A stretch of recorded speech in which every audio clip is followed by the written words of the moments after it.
Bonjour tout le monde. Alors aujourd'hui j'ai l'immense joie d'être accompagnée de Fabien Hara. Bonjour. Bonjour Fabien. Fabien, est-ce que tu voudrais bien te présenter à la caméra s'il te plaît? Oui. Bonjour, je m'appelle Fabien Hara, je suis acteur, réalisateur, auteur et j'ai 34 ans. Je suis né à Aix-en-Provence le 9 mai 1987. Il est jeune. Oh, tu sais, après 30 ans. Il faut que je te fasse un aveu. En fait, il s'avère que je suis très fan de toi. Je trouve que t'es un artiste très talentueux, drôle, intelligent, t'es sensible. Et surtout, je trouve un excellent équilibre entre ton technicien et ton intuitif. Et ça, je pense qu'il y a beaucoup d'artistes qui rêveraient d'avoir cet équilibre-là. Il y a une grosse partie dans ce métier qui n'est pas vraiment artistique. Et cette partie-là, beaucoup de gens la mettent de côté, ce que je comprends, parce qu'on n'a pas envie d'être artiste pour ça. C'est un métier qui n'est pas le plus facile non plus, parce que c'est énormément de jugement, on va dire. Ouais. Là, en menant des actions concrètes, petit à petit, il se passe quand même des choses qui sont concrètes, et du coup, C'est ça en fait. c'est agréable. C'est ça, c'est concrétiser le truc. Ouais. En fait, je te trouve très intègre aussi. Quand je parle d'intégrité, je parle en termes de professionnalisme, dans ton engagement à évoluer qualitativement dans ton métier.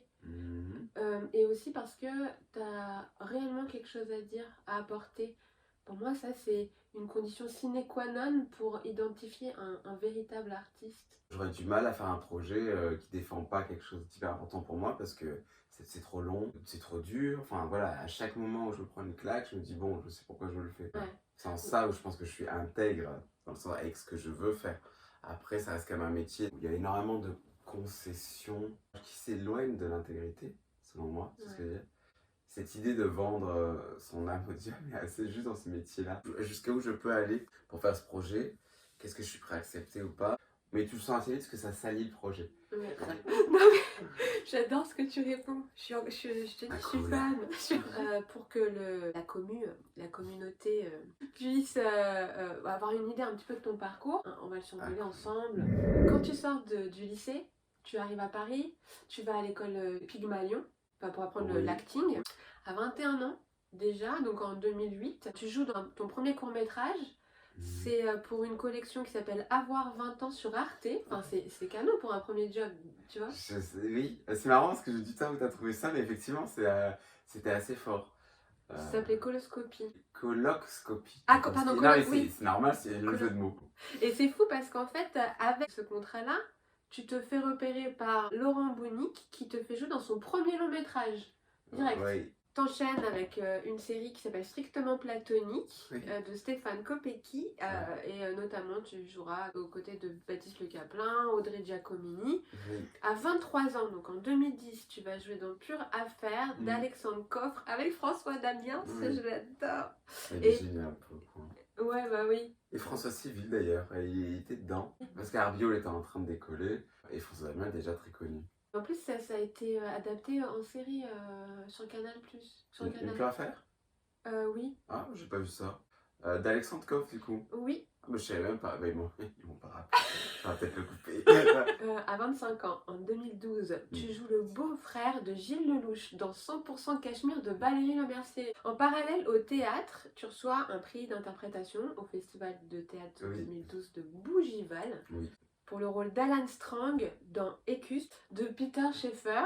T'étais pas que sur de l'audiovisuel, t'étais aussi sur les planches. À 26 ans, en 2013, t'enchaînes 2 rôles principaux. Dans Le complexe du homard de Benoît Danguin et dans Super Z de Julien Volt et Arnaud Tabarly. Oui.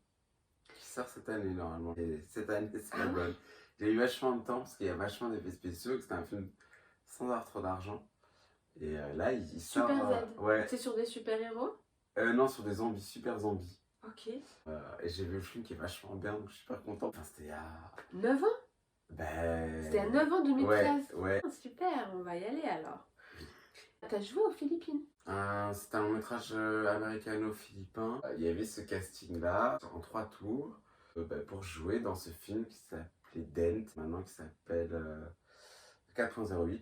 C'était le premier rôle, donc j'étais hyper fier. Les acteurs philippins, américain, je crois. MC français. Ah, c'est une super Ah oui, c'était fou, ouais. expérience. C'était assez fou. En ça. 2017. Ouais, ah, ça commence là, oui. Tu as joué dans Liebman de Jules Oui. Hermann. Et là, pour le coup, c'est un film franco-allemand. Et tu as un des rôles principaux également. Oui, c'était complètement fou. C'est grâce à ça d'ailleurs que j'ai commencé à réaliser. Et le film est allé à la Berlinale, au European Film Awards et au Teddy Awards. Et du coup, ça n'a fait que confirmer cette idée qu'un tournage agréable, un truc bien écrit, intéressant, arrive à quelque chose d'assez fou. Et c'était vraiment fou. La première, c'était à la Berlinale, je ne savais pas ce que c'était à l'époque. Avec les ours d'or et tous ces trucs-là. Et c'était une première à 800 places. C'est un énorme théâtre à Berlin. Et je n'avais pas vu le film et je ne savais pas à quel point j'étais rôle principal ou pas. Quand j'ai vu le film, ça a été un moment mais vraiment grandiose pour moi. Vraiment. C'était un vrai film de festival. En 2021, on te retrouve dans Pourri gâté, donc une comédie pour le coup de Nicolas Cuche. Oui. Et enfin, d'ailleurs j'ai regardé, ça y est maintenant je vais tout regarder, sur Netflix, Oui. dans The Last Mercenary, le dernier mercenaire, avec un casting qui est pour le coup assez riche, Oui. parce qu'on retrouve Jean-Claude Van Damme, Tim Seat, Ivan Ivanov, Éric Judor, etc. Il est pas seulement, là je parle comme si t'étais pas là, Je vais j'ai voir un passé petit du pour coq l'instant. Il n'est pas seulement bon comédien, justement dans le côté introspectif du jeu, Oui. il a un sens comique, une rythmique, mais juste irrésistible. C'est là où, oui, il y a une espèce de dualité, c'est que j'adore l'humour et la comédie, le rythme. Je pense à des scènes en Ah, fait. d'accord. Le souci aujourd'hui, je pense, c'est que beaucoup de comédies sont connes. Il faudrait qu'il y ait des comédies hyper intelligentes. Ouais. Parce que j'adorerais utiliser ce sens-là, que j'adore, pour des trucs plus forts. Oui, oui, oui.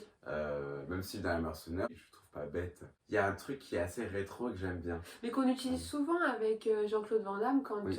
quand on fait une comédie avec lui d'ailleurs. Oui, ben forcément, il est assez emblématique de cette époque. Hein, Moi j'ai la sensation que les choses elles se sont déroulées de manière assez fluide. Forcément, dit comme ça, oui. Après, tout n'a pas été fluide. C'est fluide depuis Liebman. J'avoue que en 15 ans, du coup, ça s'est plutôt bien passé si tu veux revenir dessus. Ouais. En tant qu'auteur, tu as écrit et mis en scène et joué ton seul en scène, Oui. qui s'appelle Fury. Mm. Est-ce que tu peux nous pitcher?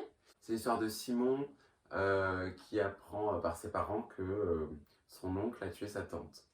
Et du coup, il a 6 ans. Et à partir de là, il va se construire tout un schéma comme quoi sa tante a été transformée en sirène. Et il veut absolument aller la retrouver.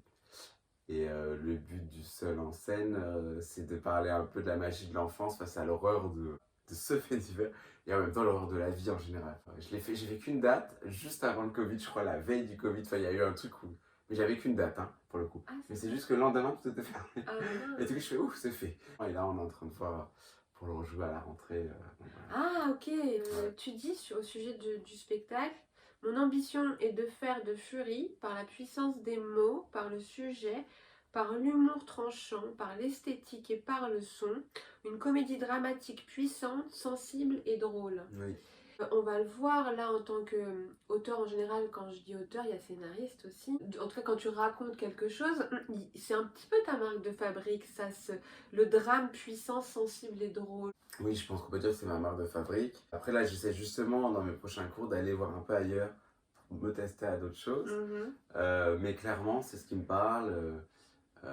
Mon premier long, il parle de ça aussi. Enfin voilà, il y a quand même un truc qui. Moi, j'aime bien rire de l'horreur. Oui, on retrouve, donc, comme je disais, ça dans tes premiers courts-métrages. Enfin, le premier, c'est Claque, que tu as réalisé en 2017.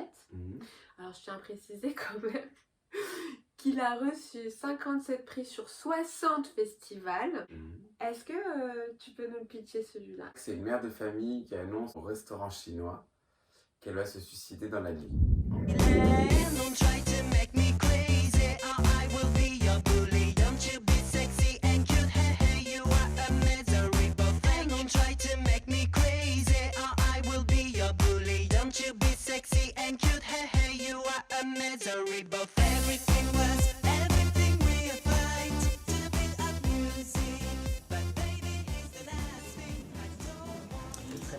Alors Bérénice, les amours, le boulot, Tout va bien, maman. et toi Roxane, tu sais que ton père et moi on peut te prêter de l'argent. Hein. Oui. Tout va bien, merci. Et toi, Bérénice? Les amours, le boulot? Oui, mémé. Bon. Les enfants, je vais me suicider ce soir. S'il vous plaît? C'est un peu une comédie tragique, moi je dirais. C'est une tragicomédie, hein, on peut dire, ouais. Faut le voir, mais après les gens ils peuvent pas le voir comme ça. Aussi, il est sur Omeletto sur YouTube. Ah, c'est C'est une vrai? chaîne de court-métrage qui est assez connue. Omeletto, comme une omelette, avec un T et un O à la fin. Ok. Trop bien! Ensuite, en 2019, tu réalises Féroce. Vous avez remarqué Fury, claque, féroce. C'est efficace. Pour celui-ci, tu as déjà reçu 25 prix sur 30 festivals. Oui. Et il est toujours en compétition. C'est l'histoire de Simon qui a 8 ans, qui annonce à sa mère qu'il veut s'habiller en fée pour aller à l'école.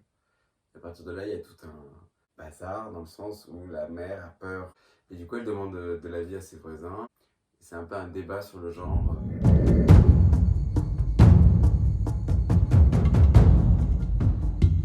Je veux être une fille.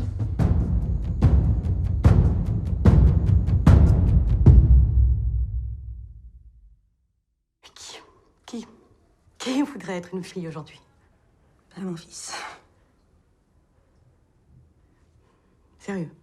On ressent très bien dans ce film-là, Féroce, le choix cornélien que doit faire la maman entre est-ce que je le protège, quitte à étouffer ce qu'il est, Oui. parce que le monde c'est une jungle, ou est-ce que je prends le risque de le mettre en danger, mais le laisser s'épanouir dans ce qu'il est.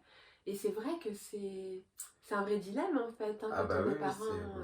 Et le film d'ailleurs laisse quand même assez ouvert sur ça, parce qu'en soi, c'est un vrai dilemme. Ouais. D'ailleurs, t'as voulu écrire sur ce sujet, il y a eu un moment déclencheur, un discours du Oui, pape. c'était le pape François. En fait, il préconisait aux parents d'enfants supposés homosexuels de les amener voir un psychiatre. Ça m'avait un peu choqué, j'ai écrit ce film pour ça. Et d'ailleurs, il y a quelques semaines, je t'ai vu jouer dans un court-métrage qui s'appelle Transition, pour le festival Nikon, c'est 2 minutes 20, Oui. qui est réalisé par Serge Barbagallo, qui joue dans tes courts-métrages, Ouais. et qui aborde le même sujet. Ouais. Magnéto. J'ai passé mon temps à vous dire que je voulais être une fille quand j'étais petit. Oui. Mais... Oui.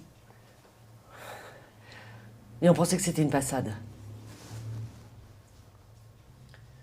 Une passade. Je suis quand même allé voir des psys, non? Oui, mais... Après, c'était bon. Non, c'était pas bon, non. Tu vas pas recommencer avec tes histoires, là, d'électrocution, là, ces trucs-là, là, arrête avec ça. Thérapie de conversion, maman, de thérapie de conversion. Arrête, Simon, là, de toujours tout dramatiser. Ouais, toi, tu préfères oublier, hein, c'est ça? Bon, écoute, Simon, là, je te Ta demande d'arrêter. gueule, je parle. C'est votre faute, donc maintenant, faut assumer, ok? Tu trouves pas que t'en rajoutes un peu, là? Non, vraiment pas, non. Mais tu te rends compte de ce que tu dis? Mais je m'en rends compte. Toi, tu te rends compte de ce que t'as fait? Hein? Et toi?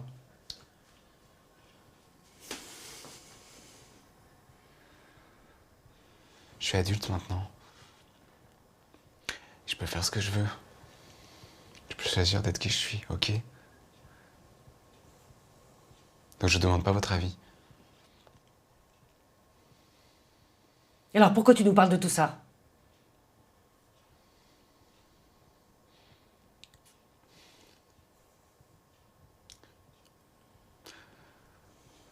Est-ce qu'il est encore temps de me protéger?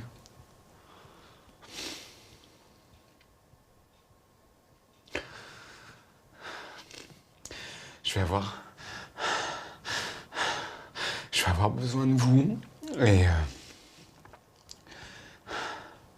parce que je sais que ça va pas être facile. Donc... est-ce que vous êtes avec moi aujourd'hui ou pas?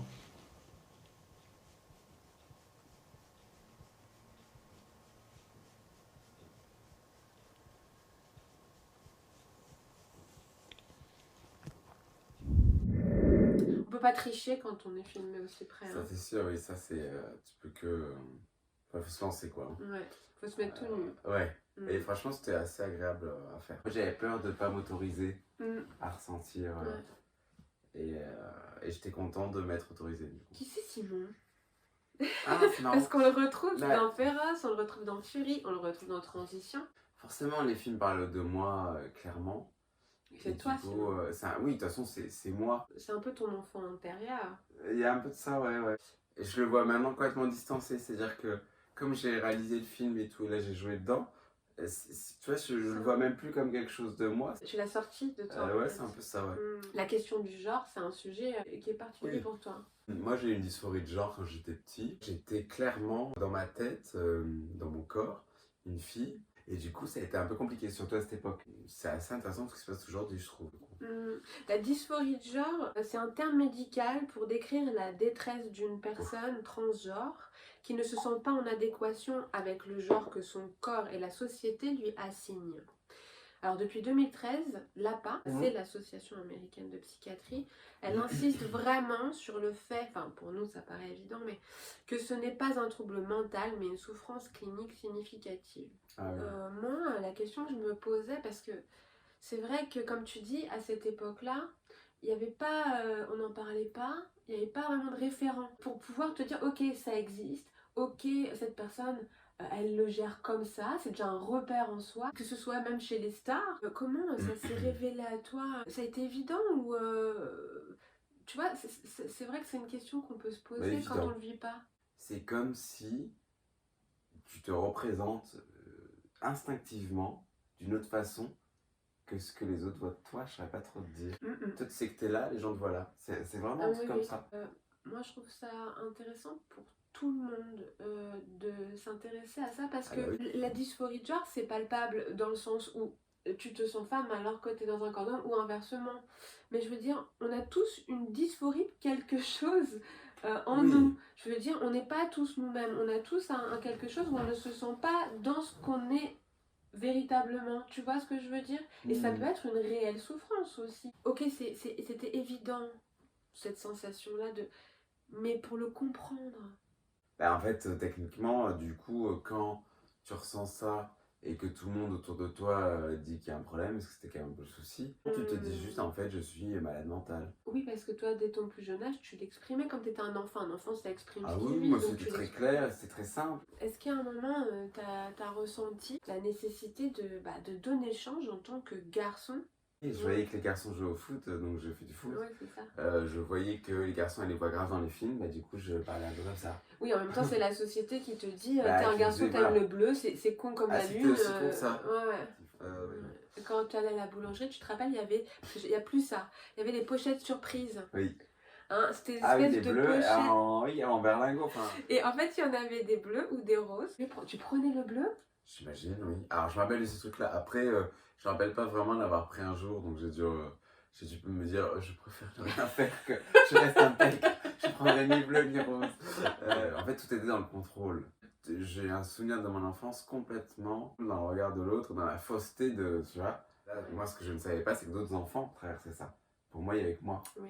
forcément. Et Bah c'est oui. ça qui est dur aussi. C'est-à-dire, c'est de se sentir seul dans son coin, en fait. Et je me rappelle, par contre, le jour où ma mère m'a dit qu'on allait voir un docteur pour ça. Je me rappelle surtout de ce souvenir de l'espoir de pouvoir faire quelque chose, de pouvoir me changer en fille. Pour moi, c'est un truc un peu un coup de baguette magique. Ouais.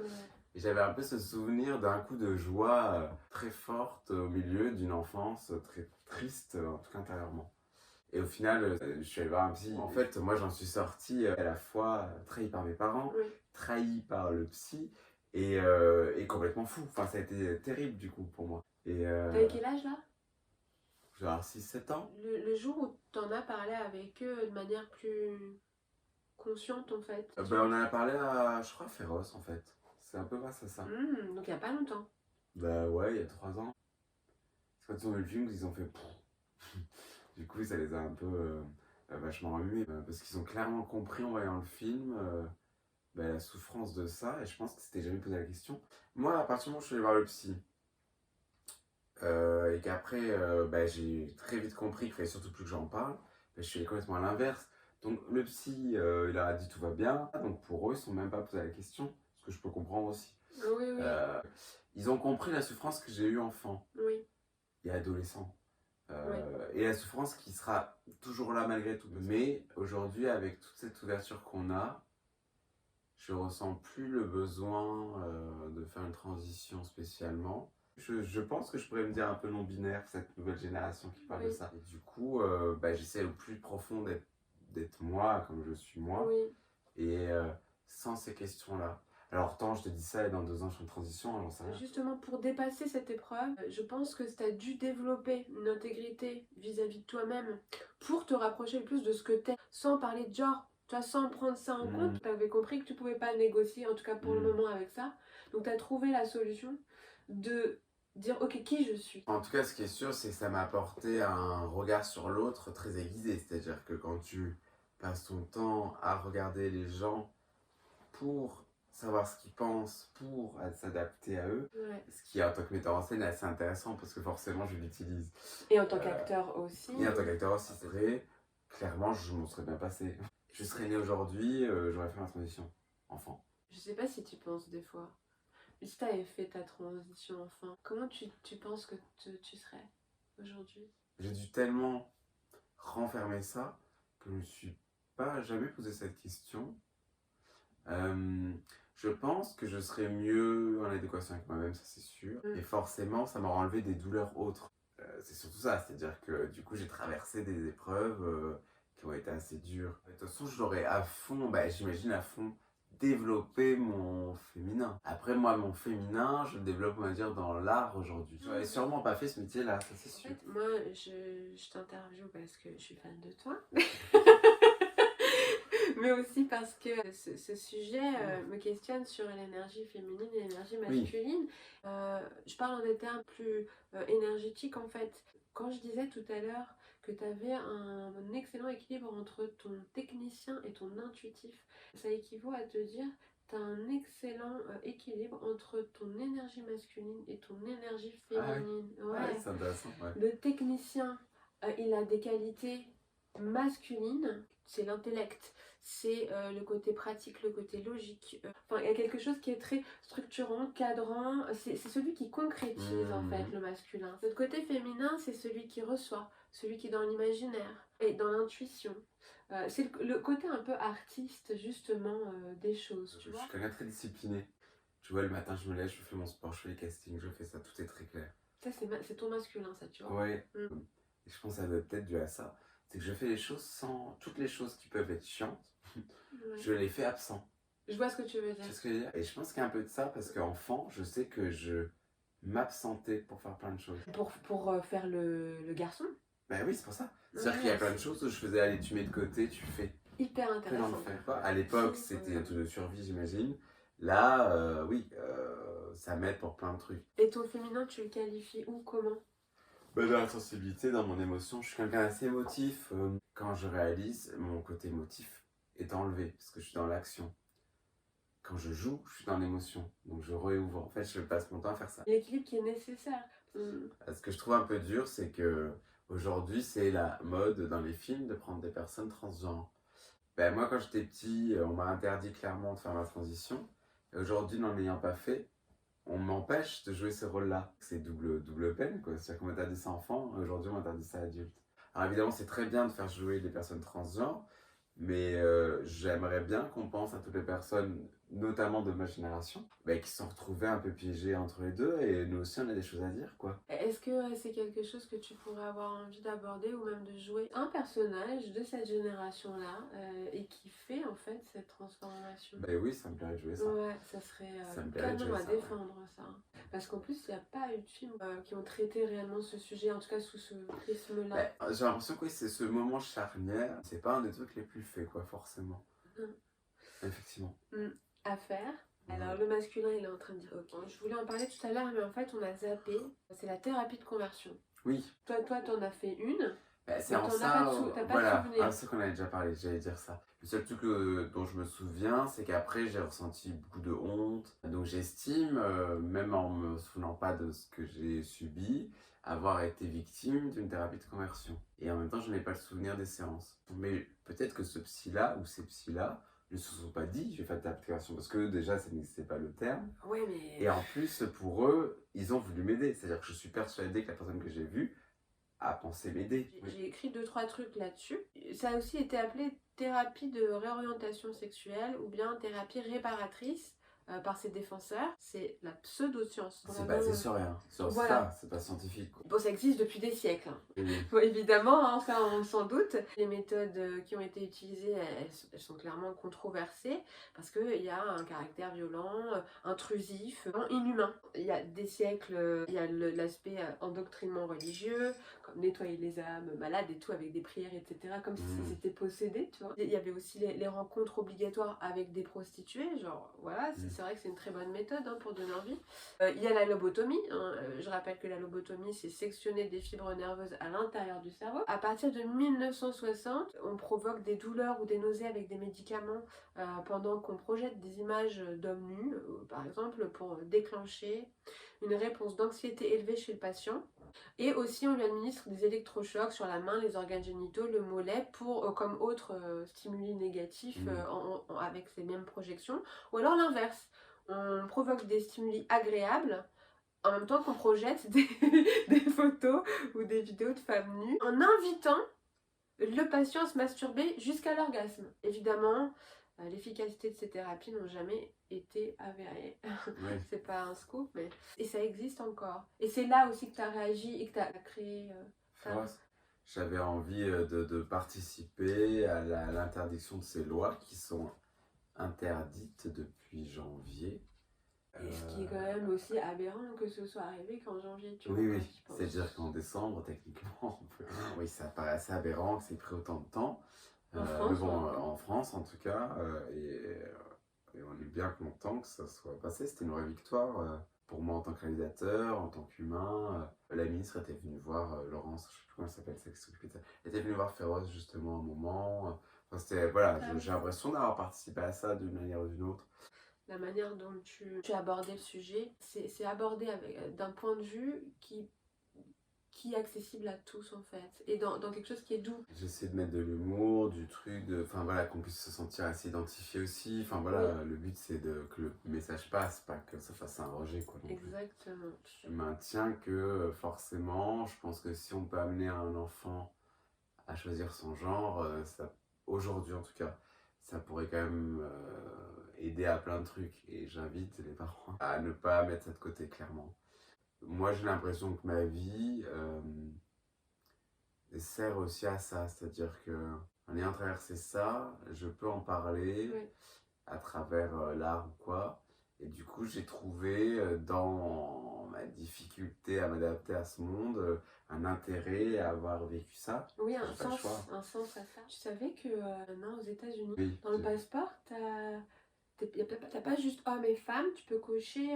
Non-gender, non-binaire. De toute façon, moi, dès qu'il y a des trucs qu'on peut remplir avec cette troisième case, je le fais. Tu vois, naturellement. Mais pas, pas dans l'idée que je me sens non-binaire ou quoi, c'est dans l'idée que je trouve ça intéressant qu'on ait le droit de le faire. En mettant ça, je trouve qu'on est inclusif. Oui, pour moi, d'ouvrir la porte dans notre esprit au non-genré, c'est du progrès. Le fait de pas s'aborder comme juste un genre, ça peut nous permettre de mieux savoir où se situe notre féminin et notre masculin indépendamment de notre sexe. Et du coup, qui on est vraiment. Être beaucoup plus libre. Et je pense que ça peut vraiment avoir un impact sur tout le reste en fait, sur le système dans lequel on vit. Moi j'entends mes parents qui disent c'était mieux avant. Effectivement, comme tous les parents, je me dis ça. Oui, voilà. Et je leur dis, on peut dire ce qu'on veut. Alors évidemment, il y a plein de trucs qui sont moins bien maintenant, mais il y a plein de trucs qui avancent tellement. Le rapport à la femme, la virilité, le genre, enfin, il y a tellement de choses qui avancent. Fabien. Oui. Eh ben, je suis encore plus fan de toi. Donc, je voulais te remercier. Merci à toi, c'était hyper cool pour le coup. J'avais un petit peu le trac. Ah bon? Ouais, parce que je me suis dit, ouais, là j'ai de la chance. de pouvoir, enfin, de manière générale, j'essaye de trouver des personnes intéressantes à interviewer et puis que ça colle aussi avec Ouais, ce que ouais. je veux passer comme message et tout. Mais comme je t'ai dit, quand je te dis je suis fan de toi, moi je rigole, mais c'est vrai. C'est-à-dire, je dis ok, là j'ai quelqu'un de vraiment qualitatif à mon sens, à beaucoup de niveaux. Et puis aussi, c'est ce cadeau que tu me fais de t'exprimer sur ta dysphorie de genre aussi, tu vois. Oui, Et c'est vrai. d'honorer en fait cet espace que tu m'offres. Donc c'était à ce niveau-là, tu vois, j'avais Ah un oui, peu le c'est trac, vrai. tu vois. Ah, mais moi, moi j'étais très content de le faire. Quand tu me l'as proposé, ça m'a paru évident. Enfin, tu vois. Ouais, Donc, ah oui, moi, c'est très sympa. Donc, je suis très content de l'avoir fait. bah, super. Bah, alors, à bientôt À bientôt. dans d'autres aventures.